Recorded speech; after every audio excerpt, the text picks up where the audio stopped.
those more than any of the others, actually. Oh, we're ready? Okay.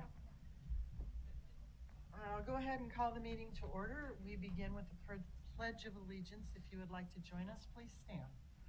I pledge allegiance to the flag of the United States of America and to the republic for which it stands, one nation, under God, indivisible, with liberty and justice for all. Okay, welcome everyone. First item on our agenda is to adopt the agenda. So moved. Second. All in favor say aye. Aye. Opposed? Motion carries. Next item is the consent agenda, and items on this agenda are considered to be routine and will be enacted by one motion. There will be no separate discussion on these items unless a commissioner or citizen so requests, in which case the item will be removed from the consent agenda and placed on the regular agenda. Is there any such request, Mr. Hanson? Madam Chair, Commissioner Hanson would ask that Broad Street Properties, item number 2, be moved from the consent agenda to the regular agenda, and with that would move approval of the consent agenda. Second. Okay, all in favor say aye. Aye. Opposed? Motion carries. Okay, that takes us to our regular agenda, which is the Broad Street Properties request for approval, and we'll have a staff report from Christy Little.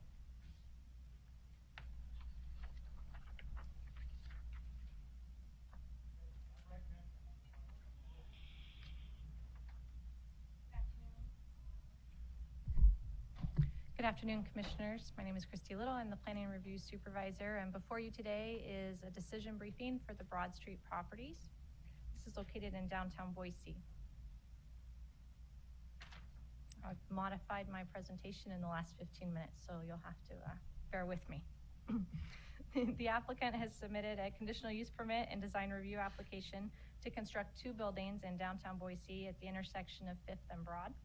The northerly building, located at the northeast corner at the intersection, is proposed as an 11-story building with live-work units, office space, and 24 separate residential units.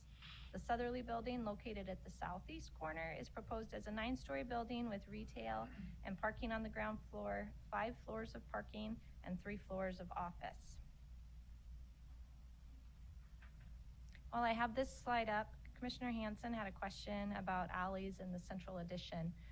So the red lines indicate alleys in the area between Front and Myrtle. So in the heart of downtown, north of Front Street, the ACHD alleys run east-west, and due to the buildings that are there having been constructed right up to our right-of-way, the alleys in the main core of downtown are one-way alleys, and they'll probably always be those one-way alleys. But in the central addition, where the redevelopment potential is, obviously you can see it's happening, the city has worked with ACHD to obtain additional rights-of-way as the properties develop in this area. So those red lines, the alley adjacent to the Residence Inn, we were able to get 2 feet of additional right-of-way on their side. And when the opposite side of the alley redevelops, we'll get more right-of-way then. Same with the Fowler building, we were able to obtain additional right-of-way.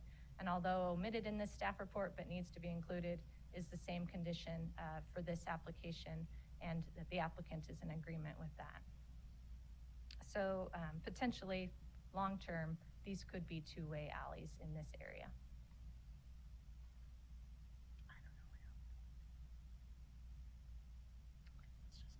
So the site has frontage on 5th Broad front and an alley. And as we talked about, the staff report is incorrect. Currently, 5th Street is a one-way street, but in the future, with the conversion of 5th and 6th to 2-way, that actually extends all the way to Myrtle, and the staff report will be modified to reflect that. There is one driveway on 5th Street between Myrtle and Broad, and then there's another driveway off of the alley. As discussed in the staff report, for circulation purposes, both driveways are needed to serve the site. The driveway on 5th Street will serve as the main entrance and exit to the site, and the alley driveway will also provide entrance from Myrtle Street and then exiting traffic to Broad Street.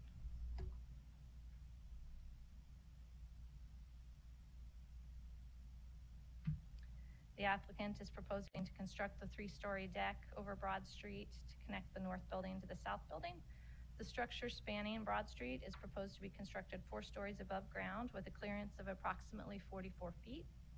ACHD requires a minimum clearance of 17 feet. Within the proposed deck are 2 levels of parking, and an outdoor plaza is proposed for the top level. The applicant will be required to enter into an air rights easement agreement as outlined in the staff report, and that agreement comes back to the ACHD Commission for separate action from this development application. The applicant is required to provide compensation. To determine the compensation amount, the applicant will need to obtain an appraisal of the easement area, and the compensation amount will be 1/2 of the full value.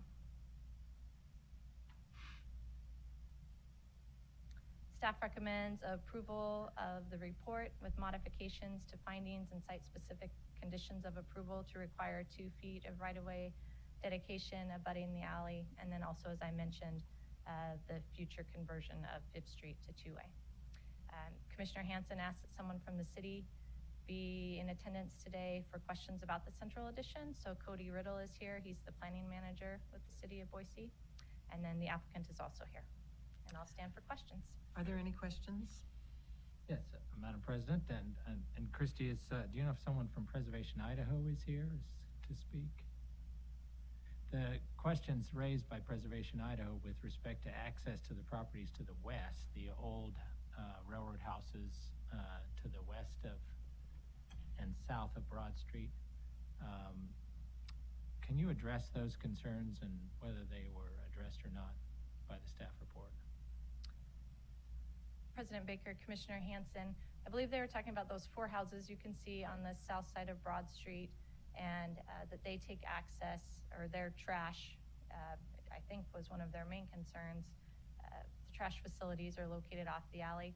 That's very common in the downtown area, and Republic works with the city staff as part of the development review application process. I did take a glance at their initial letter, and they didn't seem to have any concern with their ability to continue to pick up trash in the alley with the addition of this project. So did we communicate with that back to Preservation Idaho, or will this be addressed at P&Z?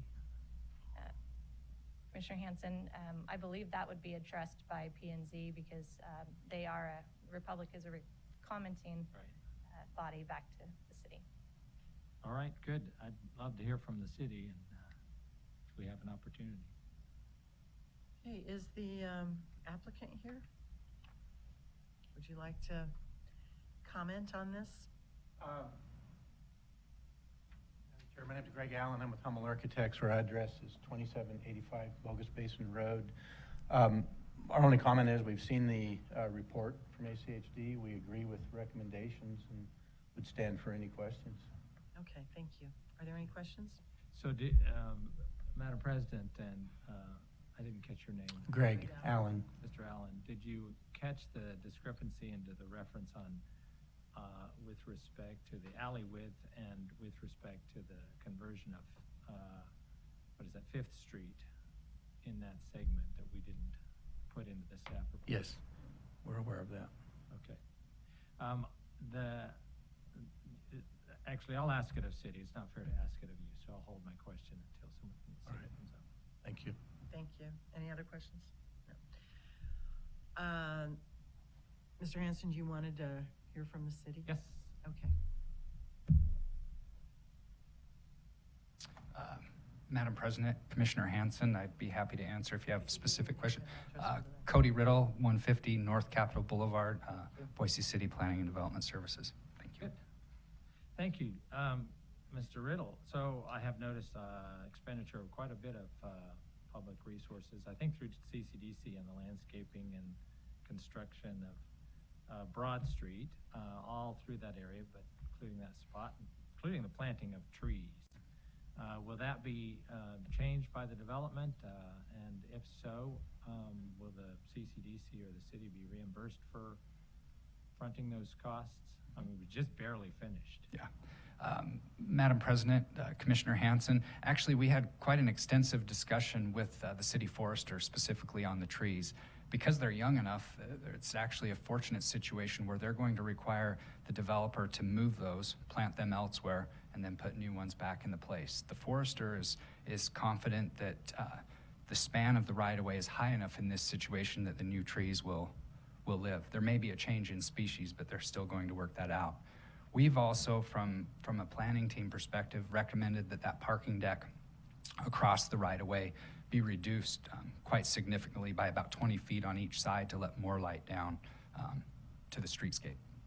Oh, so that's something new. That is in our recommendation to our Planning and Zoning Commission.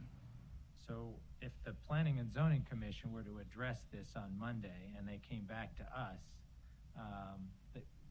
would that be acceptable to the city so that they understand that we would then act on the changes that Planning and Zoning would have incorporated? Madam President, Commissioner Hanson, certainly. We're not suggesting that the height of the span of the right-of-way change, only that it's less in area. Okay. We'd be fine with that. Different extent of air rights. Correct. I'm curious about the driveway access points. I know there are driveways in urban areas, in dense urban areas. They're quite different than driveways off of arterials in suburban areas where traffic is traveling at 35, 40 miles an hour. It doesn't appear to be any difference between the driveway access points and the turning radiuses here that we're providing as there would be for someone, say, putting a similar facility out on Fairview. Or can you address that? Madam President, Commissioner Hanson, we've actually contacted your own staff to try to work with the radius on Fifth Street, that access. I believe it's 30 feet now, to reduce that as much as we can to still facilitate vehicular access, but accommodate pedestrians the best we can. So there's some flexibility there on our part, certainly, and we hope for the same.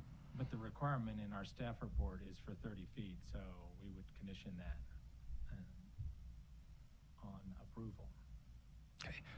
Madam President, Commissioner Hanson, I would note that we also have a subsequent step. We would ask that there be some flexibility, I guess, to reduce that radius.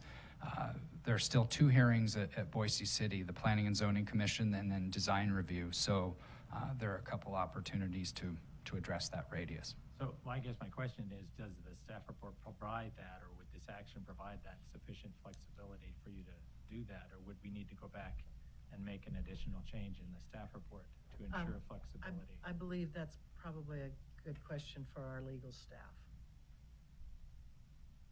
Commissioners, Steve Price, ACHD General Counsel. So if I understand the question is are we willing to reduce the size of the air rights easement because of a potential shade to some of the... No. This is the turning radius at the driveway entrance off of Fifth Oh, okay. Street, which we're requiring address is the 30 turning feet. radius. President Baker, Commissioner Hanson, design elements like that are handled at the plan review stage. The 30 feet is not the typical radius we would see in a driveway like this, so we will deal with it appropriately at that stage. We have that flexibility. So basically, we'll be flexible in working with the city and the developer in order to make this project wonderful. Absolutely. Thank you. I just, when you read it in the staff report and it says that 30 feet, that's usually what we go with. And when it doesn't say that this will be flexible, that's yet another reason why it'd be helpful to have those kind of requests and needs in front of us before it comes. Thank you, Mr. All right. Thank you. Thank you. Any other questions for the city staff member? Mr. Rip? Thank you. Thanks, Cody. Did Mr. Pete Meyer have any additional? Okay. All right. Anyone else in the audience wish to discuss this item? Okay. If not, Commission? Madam Chair, I would move that we defer this for 1 week. I think we got an assurance from the city that they wouldn't hopscotch this around, that in fact they would move forward and they would address issues regarding the alley width, regarding the conversion of 5th and 6th Street, regarding the air rights, which the parking deck will now be reduced, and regarding the flexibility they need about the turning radius on the driveway. And from just I don't see it as frivolous to say, well, they're just air rights. It's not like it's on the ground. To me, I'd like us to apply the same standard when we vacate air rights over a public street that we do when we vacate, when we give license to build over a public street, that we do to vacating. And that we consider those more fully particularly after the planning and zoning has addressed this issue. There's just too many moving parts. Is there a second? Okay, motion dies for lack of a second. Madam President, Mr. Goldthorpe. I would move that we approve the Broad Street Properties request for approval. Second, but with the addition of the 2 feet. With the As changes to the corrected by staff staff. report. Thank you. Okay, any further discussion? All in favor say aye. Aye. Opposed? Nay. Motion carries. Thank you. All right, that concludes our regular agenda. We have Richard Slaughter signed up to testify, I guess, under public communications.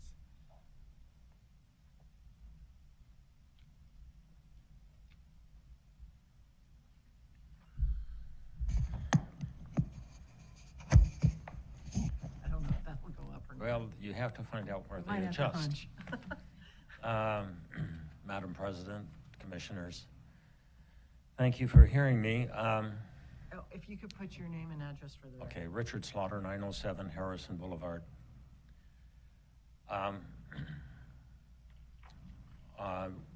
A number of the neighbors on Lower Harrison Boulevard have been attempting to initiate discussion with ACHD staff and commissioners since about the middle of October with regard to the signaling ADA improvements and lights that were installed over the summer, late summer, at the intersection of Residue and Harrison Boulevard.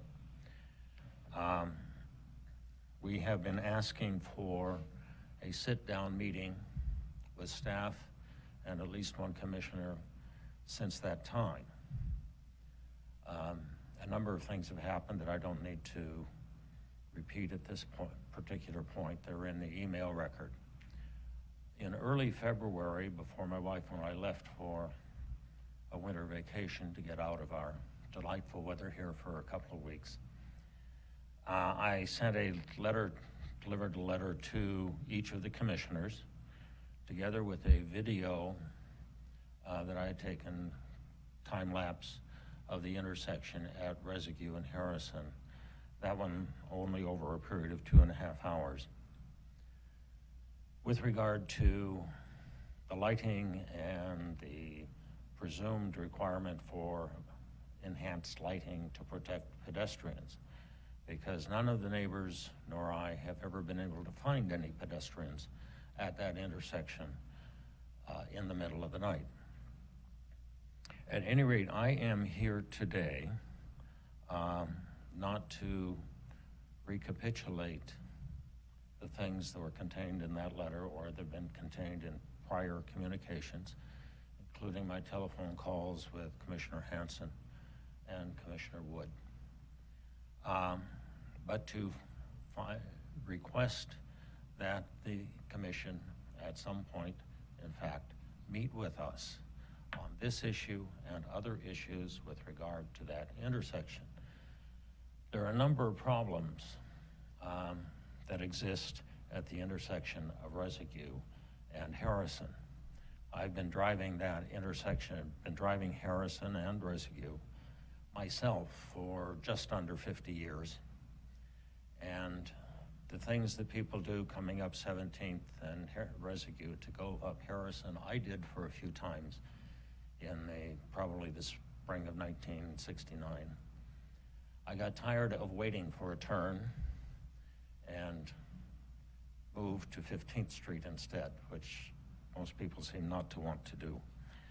But at any rate, there are a number of safety issues, there are a number of structural issues that I think are worth discussing, but they can't be discussed if the commission refuses to talk with the neighbors.